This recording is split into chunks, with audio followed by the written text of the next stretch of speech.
my worst day of my life was really my best day. And so when I was 17, I went out and I didn't have a lot of money, but I was doing okay. And I went to a grocery store and I told the manager what happened in my life. And I said, I want to feed 2 families. Help me out. Give me a discount.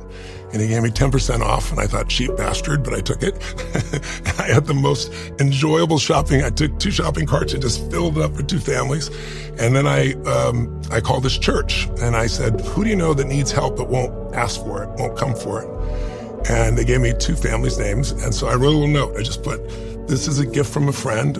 Everyone has tough times. I hope you have a beautiful Thanksgiving. And someday, if you can, pay this forward. I didn't use the word pay it forward. I said, do this for someone else. But now you look at us, pay it forward. And I put, love a friend. And then I realized I was going to the barrio area of the city. And I was like, maybe they don't speak English. So I had a friend of mine write it in Spanish on the back. So I figured I could flip it over.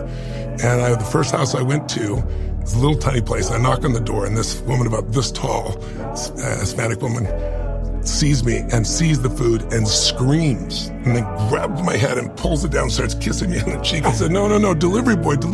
And she's and I pull out the note and I flipped it over in Spanish, and she read it, and then she started to cry, and she started giving me kissing. I said, no, delivery. Goes, no, gift of God, gift of God. And I'm trying not to cry.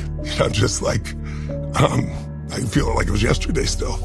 And so the door opened. It's a tiny little place, the size of your kitchen here, or your reminder of your kitchen. And I was so excited to set food down. All of a sudden I heard screams. And then next thing I know, I'm hit by one and then by another 4 boys. And one hit one leg, one hit the other. They saw the food, they went crazy. And I said, come help me. It had other stuff in the van. And when they saw the pumpkin pie, it was really over, And we brought all this food in, and then it was time to go.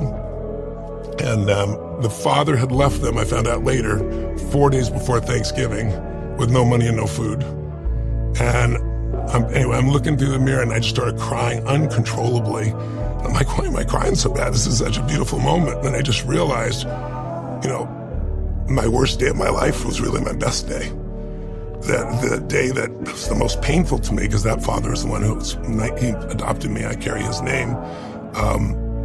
That I wouldn't be there that day. I'm a good human being, but would I work as hard as I worked to feed other people? I mean, next year I did 4, then 8, then 12. Then I had a little company. I got my employees involved. And I got to 1 million people, 2 million people. And then about 12 years ago, I decided I want to feed 1 billion meals here in the United States in 10 years. And so it's grown and grown and grown, all from not being fed. And so I see it as a blessing. I always try to help people say, how could you turn your worst day into your best day? That's when life